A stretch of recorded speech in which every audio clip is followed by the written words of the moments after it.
First lecture, Capitalism. Descriptive terms which people use are often quite misleading.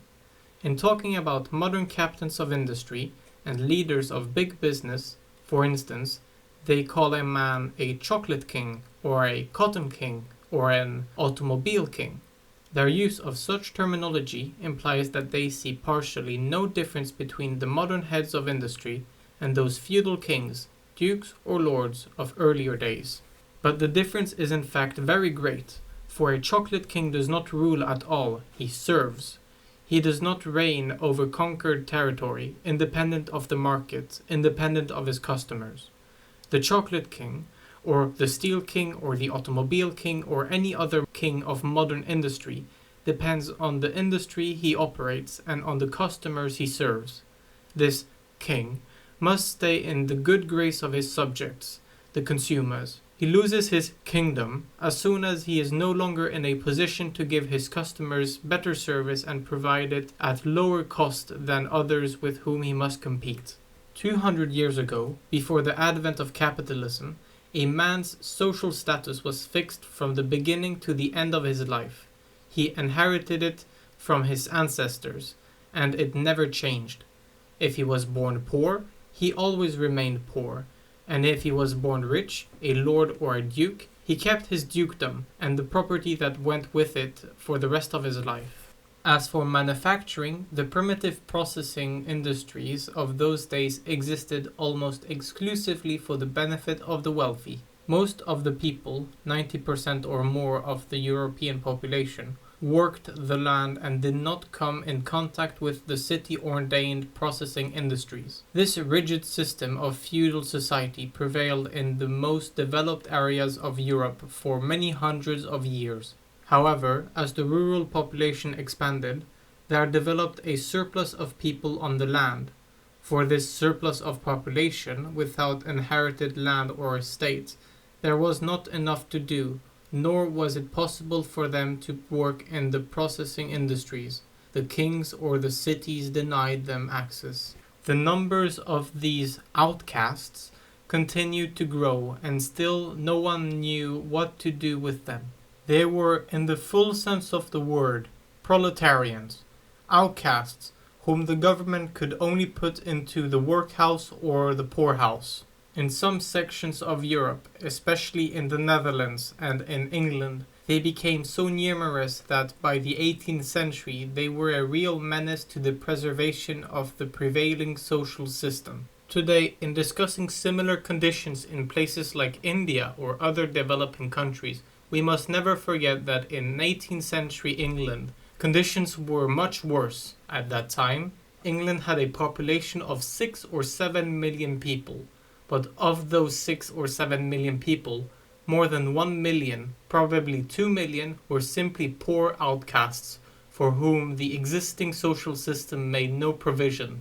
What to do with these outcasts was one of the great problems of 18th century England. Another great problem was the lack of raw materials. The British very seriously had to ask themselves this question: what are we going to do in the future, when our forest will no longer give us the wood we need for our industries and for the heating of our houses? For the ruling classes, it was a desperate situation.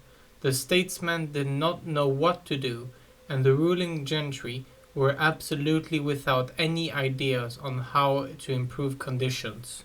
Out of this serious social situation emerged the beginnings of modern capitalism. There were some persons among those outcasts, among those poor people, who tried to organize others to set up small shops which could produce some things.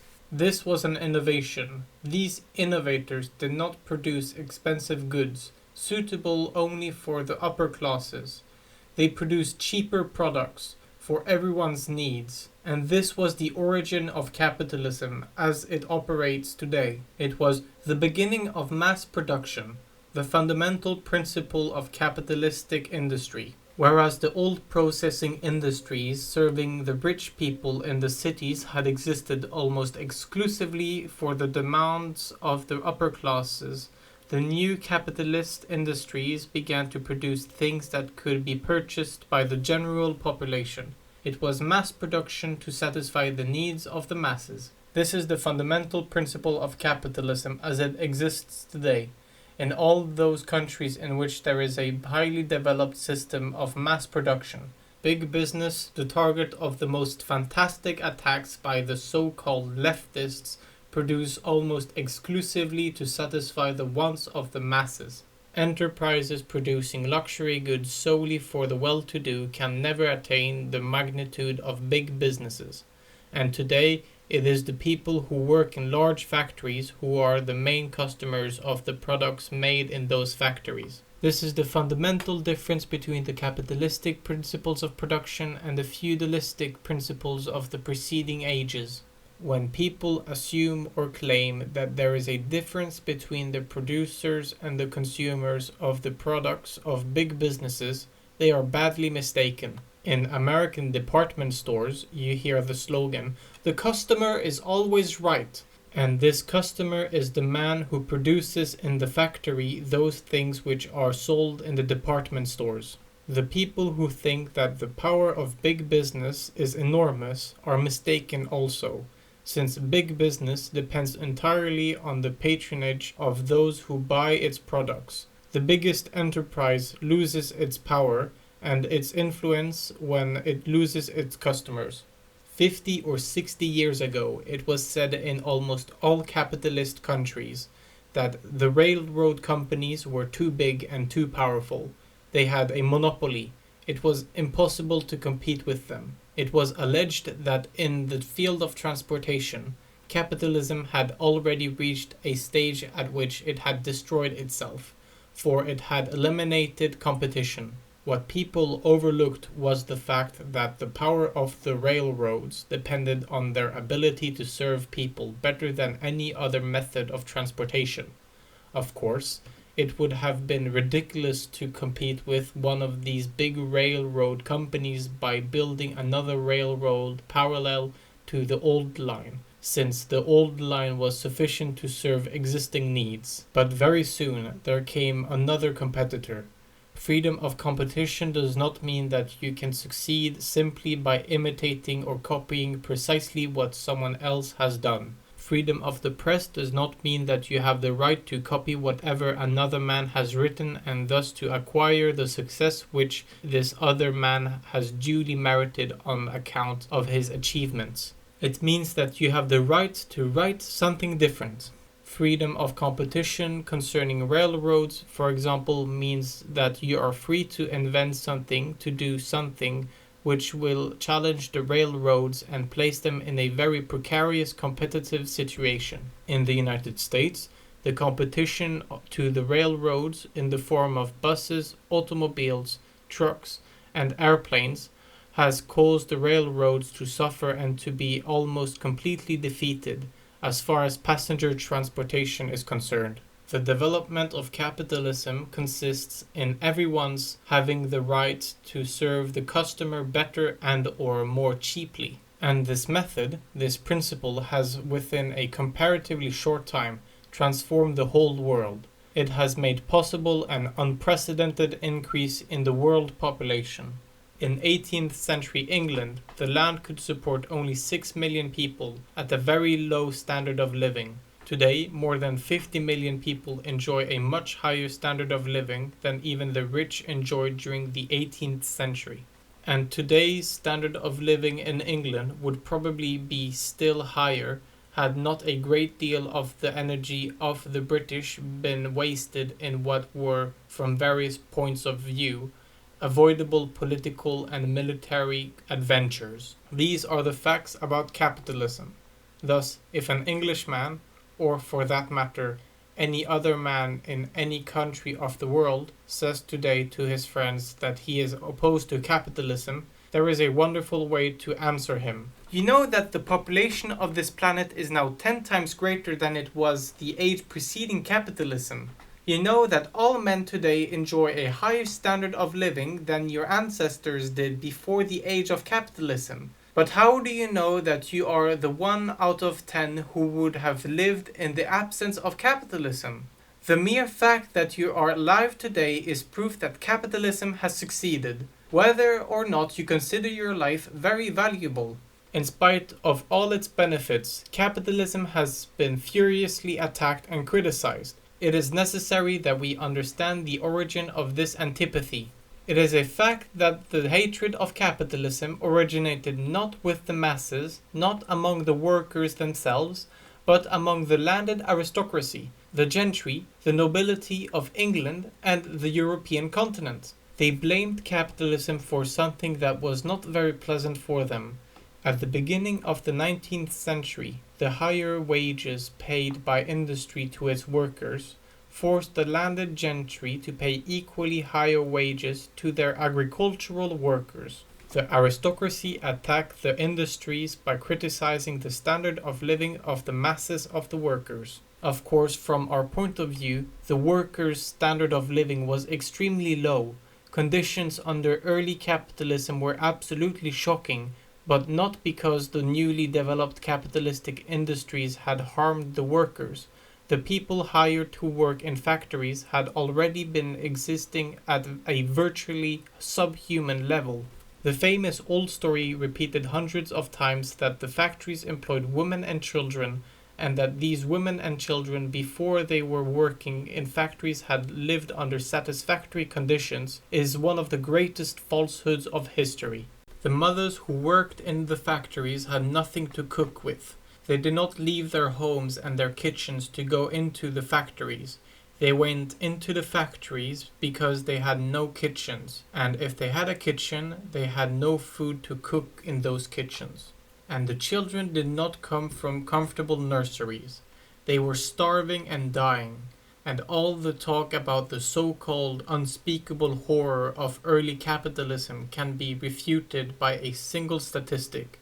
Precisely in these years in which British capitalism developed, precisely in the age called the Industrial Revolution in England, in the years from 1760 to 1830, precisely in those years the population of England doubled, which means that hundreds or thousands of children who would have died in preceding times survived and grew to become men and women. There is no doubt that the conditions of the preceding times were very unsatisfactory.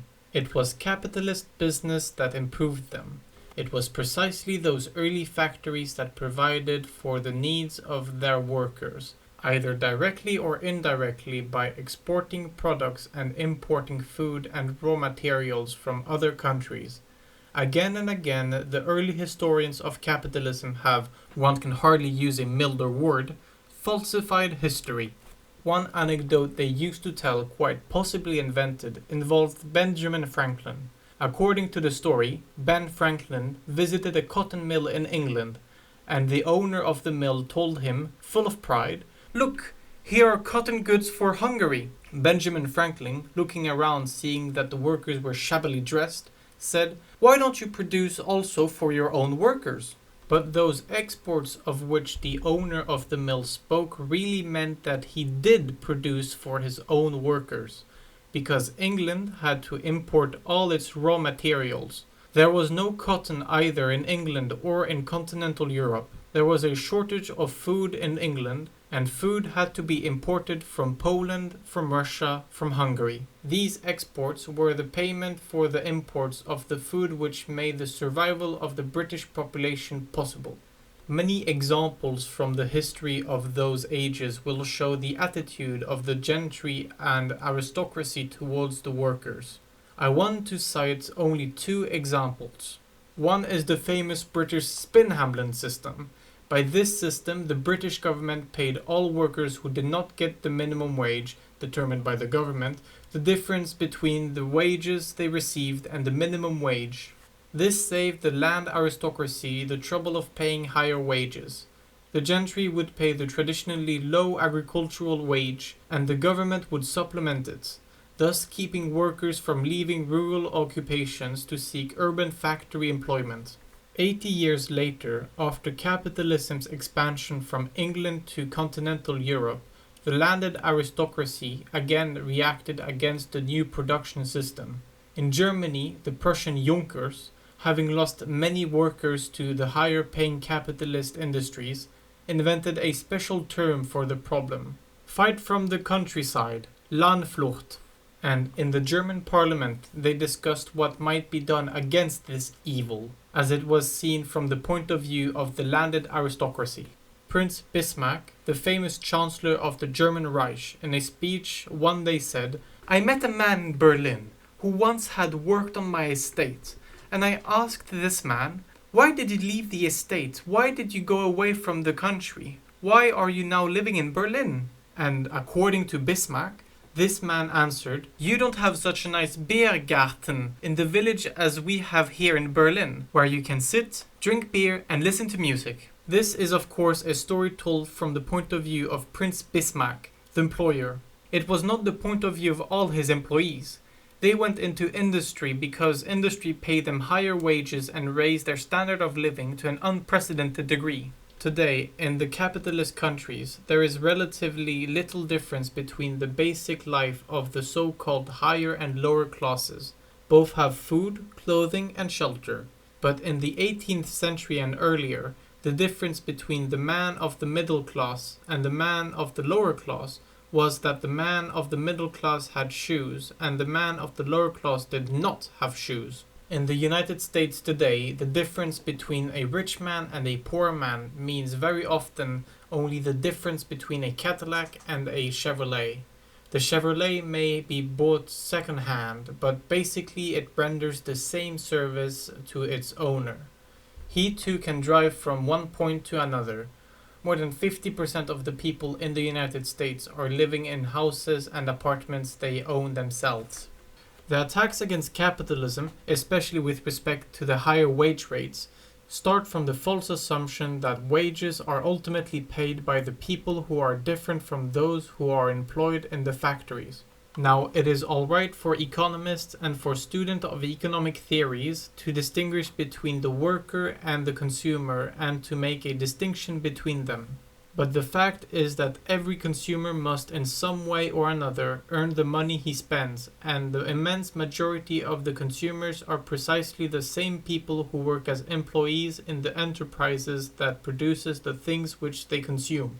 Wage rates under capitalism are not set by a class of people different from the class of people who earn the wages. They are the same people. It is not the Hollywood Film Corporation that pays the wages of a movie star. It is the people who pay admission to the movies. And it is not the entrepreneur of a boxing match who pays the enormous demands of the prize fighters. It is the people who pay admission to the fight. Through the distinction between the employer and the employee, a distinction is drawn in economic theory, but it is not a distinction in real life. Here, the employer and the employee ultimately are one and the same person. There are people in many countries who consider it very unjust that a man who has to support a family with several children will receive the same salary as a man who has only himself to take care of. But the question is not whether the employer should bear greater responsibility for the size of a worker's family. The question we must ask in this case is, are you, as an individual, prepared to pay more for something, let us say a loaf of bread, if you are told that the man who produced this loaf of bread has 6 children? The honest man will certainly answer in the negative and say, "In principle I would, but in fact if it cost less I would rather buy the bread produced by a man without any children." The fact is that if the buyers do not pay the employer enough to enable him to pay his workers, it becomes impossible for the employer to remain in business. The capitalist system was termed capitalism not by a friend of the system, but by an individual who considered it to be the worst of all historical systems, the greatest evil that had ever befallen mankind. That man was Karl Marx. Nevertheless, there is no reason to reject Marx's term, because it describes clearly the source of the great social improvement brought about by capitalism. Those improvements are the result of capital accumulation. They are based on the fact that people, as a rule, do not consume everything they produce, that they save and invest a part of it. There is a great deal misunderstanding about this problem, and in the course of these lectures, I will have the opportunity to deal with the most fundamental misapprehensions which people have concerning the accumulation of capital,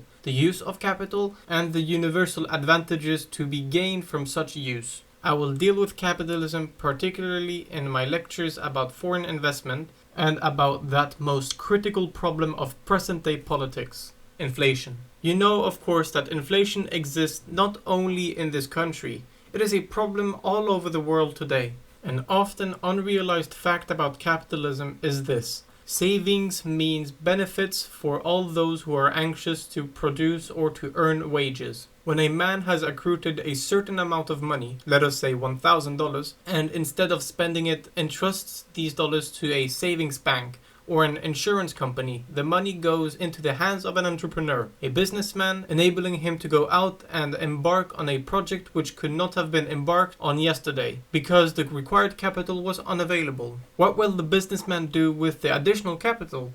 The first thing he must do, the first use he will make of this additional capital, is to go out and hire workers and buy raw materials, in turn causing a further demand of workers and raw materials to develop, as well as a tendency towards higher wages and higher prices of raw materials. Long before the saver of the entrepreneur obtained any profits from all of this, the farmer and the wage earner are all sharing in the benefits of the additional savings. When the entrepreneur will get something out of the project depends on the future state of the market and on his abilities to anticipate correctly the future state of the market. But the workers, as well as the producers of raw materials, get the benefits immediately. Much was said 30 or 40 years ago about the wage policy, as they called it, of Henry Ford. One of Mr. Ford's greatest accomplishments was that he paid higher wages than did other industrialists or factories. His wage policy was described as an invention, yet it is not enough to say that this new invented policy was the result of the liberality of Mr. Ford. A new branch of business or a new factory in an already existing branch of business has to attract workers from other employments, from other parts of the country, even from other countries. And the only way to do this is to offer the workers higher wages for their work. This is what took place in the early days of capitalism, and it is still taking place today. When the manufacturers in Great Britain first began to produce cotton goods, they paid their workers more than they had earned before. Of course, a great percentage of these new workers had earned nothing at all before that, and were prepared to take anything they were offered. But after a short time, when more and more capital was accumulated and more new enterprises were developed, wage rates went up. And the result was the unprecedented increase in British population which I spoke of earlier. The scornful depiction of capitalism by some as a system designed to make the rich become richer and the poor become poorer is wrong from the beginning to end. Marx's thesis regarding the coming of socialism was based on the assumption that the workers were getting poorer, that the masses were becoming more destitute, and that finally all the wealth of a country would be concentrated in a few hands or in the hands of one man only. And then the masses of impoverished workers would finally rebel and expropriate the riches of the wealthy proprietors. According to this doctrine of Karl Marx, there can be no opportunity, no possibility within the capitalist system of any improvement of the conditions of the workers. In 1864, speaking before the International Working Men's Association in England, Marx said the belief that labor unions could improve conditions of the working population was absolutely in error. The union policy of asking for higher wage rates and shorter work hours are called conservative. Conservatism being, of course, the most condemnatory term which Karl Marx could use. He suggested that the unions set themselves a new revolutionary goal, that they do away with the wage system altogether, that they substitute socialism, government ownership of the means of production, for the system of private ownership. If we look upon the history of the world, especially the history of England since 1865, we realize that Marx was wrong in every respect. There is no Western capitalistic country in which the conditions of the masses have not improved in any unprecedented way. All these improvements over the last 80 or 90 years were made in spite of the prognostications of Karl Marx. For the Marxian socialists believed that the conditions of the workers could never be ameliorated. They followed a false theory, the famous iron law of wages. The law which stated that a worker's wage under capitalism would not exceed the amount he needed to sustain his life for service to the enterprise. The Marxians formulated their theory in this way. If the workers' wage rates go up, raising wages above the sustenance level, they will have more children, and these children, when they enter the labor force, will increase the number of workers to the point where the wage rates will drop, bringing the workers once more down to the sustenance level, to that minimal sustenance level which will just barely prevent the working population from dying out. But this idea of Marx and of many other socialists is a concept of the working man, precisely like that which biologists use, and rightly so in studying the life of animals, of mice for instance. If you increase the quantity of food available for animal organisms or for microbes, then more of them will survive, and if you restrict their food, then you will restrict their numbers. But man is different, even the worker, in spite of the fact that Marxists do not acknowledge it, as human wants other than food and reproduction of his species. An increase in real wages results not only in an increase in the population, it results also, first of all, in an improvement of the average standard of living. That is why today we have a higher standard of living in Western Europe and in the United States than in the developing nations of, say, Africa. We must realize, however, that this higher standard of living depends on the supply of capital. This explains the difference between conditions in the United States and conditions in India. Modern methods of fighting contagious diseases have been introduced in India, at least to some extent, and the effects have been an unprecedented increase in the population. But since this increase in population has not been accompanied by a corresponding increase in the amount of capital invested, the result has been an increase in poverty. A country becomes more prosperous in proportion to the rise in the invested capital per unit of its population. I hope that my other lectures will have the opportunity to deal in greater detail with these problems and will be able to clarify them, because some terms, such as the capital invested per capita, require a greater detailed explanation. But you have to remember that in economic policies there are no miracles. You have read in many newspapers and speeches about the so-called German economic miracle, the recovery of Germany after its defeat and destruction in the Second World War. But this was no miracle.